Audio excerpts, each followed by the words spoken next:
video offers tips on how to write a cover letter to apply for an internship or job. I will cover key points, do's and don'ts, and where you can go for an individual consultation. A cover letter introduces you to the employer you hope to hire you. It is just as, if not more, important to your application as the resume itself. I've had many employers tell me they chose to interview someone with a shorter resume because they did a great job of presenting themselves and expressing interest in their letter. It can really make you stand out. You should use the letter as an opportunity to highlight your best features and elaborate on information in your resume. You don't need to repeat information in your resume, but you do need to demonstrate your interest in the position and your qualifications for it. The best way to do this is to directly connect your experiences to the job requirements listed in the advertisement. Because your interest in a position and the specific requirements will vary for every job you apply for, you need to write a different cover letter for every position. Each letter may not vary a lot, but tailoring cover letters to a specific application is essential. Introducing yourself doesn't need to be complicated. If you are having a hard time getting started, it's okay to go basic. I start all my cover letters by stating the position I'm applying for. It makes clear up front to the reader that your application ended up in the right group, and that you made at least a minimal effort to tailor your letter to the job. I then offer a short summary of why I am qualified for the position. What are the top line things you want to say about yourself to new employers? It can take a while to get the right phrases to describe yourself. It's easy to sound generic where you need to stand out. This is one of the many reasons why you need to write multiple drafts of your cover letter. You need to take time to think about your priorities and your value added. Share your letter with friends and family to get feedback as well. The bulk of your letter will highlight your past experience and how it qualifies you for the job you're applying for.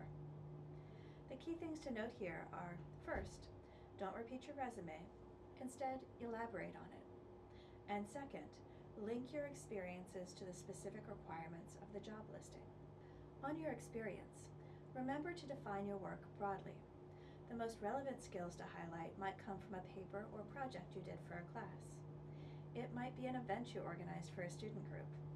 Or it might be an anecdote from a paid or unpaid job that you had. Brainstorm a bunch of different stories you could share, and choose the 2 or 3 that present you in the best light and most relate to the job you're applying for.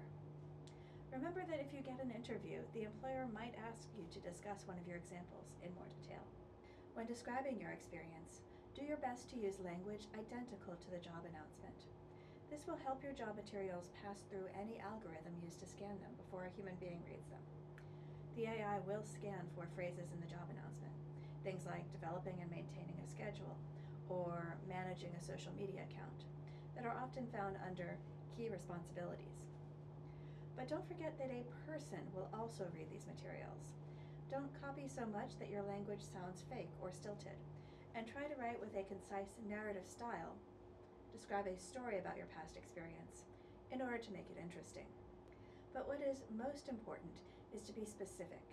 Provide a few details on your past experience. This will add credibility to your comments. It's best to close your letter by saying why you are interested in the job you're applying for. Employers want to hire people who are excited about working there, so say why that's the case. The key factor is sincerity. Be honest and, again, specific about what interests you, about the job or about the organization that you're applying to. Demonstrate that you've done a little research about the place you're applying to. Show that you care. So just to recap, take the time to reread and revise your cover letter. You really should prepare a unique one for every job you're interested in. Build on the language used in the job announcement to describe your past experiences. But don't exaggerate or go on for too long. You will get caught in a lie and you'll lose your reader's attention. A sample cover letter can be found on the VCU Career Services website, but this is one area where individual consultation is really useful. Here's the link to schedule an appointment to discuss your letter with Career Services,